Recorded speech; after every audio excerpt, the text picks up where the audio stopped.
ზოგი ადამიანი ჩვენს ცხოვრებაში რჩება იმდენ ხანს, რამდენიც გვჭირდება. არიან ადამიანები, რომლებიც დეტალებში გახსოვს, როგორ ლაპარაკობდნენ, რას გრძნობდნენ და ერთ დღესაც ხვდები, რომ შენ მათ საერთოდაც არ ახსოვხარ. ეკითხები საკუთარ თავს, რატომ უნდა დავკარგო ადამიანი, როცა ასე ძალიან მიყვარს? მაგრამ სიყვარული საკმარისი არ არის, თუ ის ორმხრივი არავა. თუ ადამიანს შენი არჩევა არ უნდა, უკვე ურთიერთობა აღარ არის. ეს უბრალოდ შენი გრძნობაა. ზოგჯერ ადამიანები სხვადასხვა ეტაპზე არიან ცხოვრებაში. ზოგჯერ ვიცვლებით, ვიზრდებით და ვეღარ ვეტევით ერთ სივრცეში. გაშვება არ ნიშნავს დაკარგვას, გაშვება ნიშნავს პატიოსნებას საკუთარი თავის მიმართ.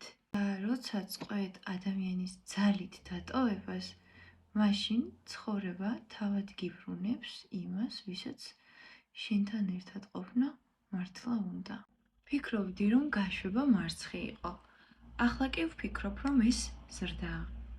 თუ ეს შენთვისაც ნაცნობია, მაშინ იცოდე, რომ მარტო არ ხარ.